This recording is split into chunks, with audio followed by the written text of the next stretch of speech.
AP Bharat party రాష్ట్ర కార్యదర్శిగానే పనిచేస్తూ ఉన్నాను.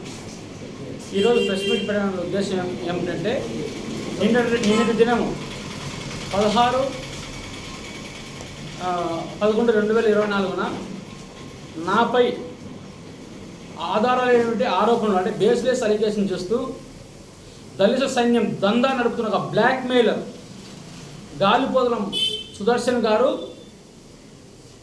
మసీపాత కాల్చి ముఖాన వేస్తే తుడుచుకుంటాననే ఉద్దేశంతో అతను ప్రెస్ మీట్ పెట్టడం జరిగినది.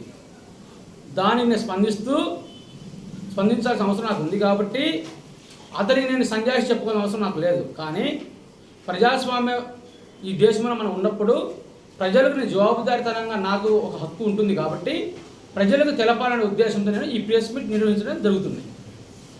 అతను ఆరోపణలో భాగంగా ఏం చెప్పారంటే కేతవరం గ్రామం చాపడ మండలానికి సంబంధించిన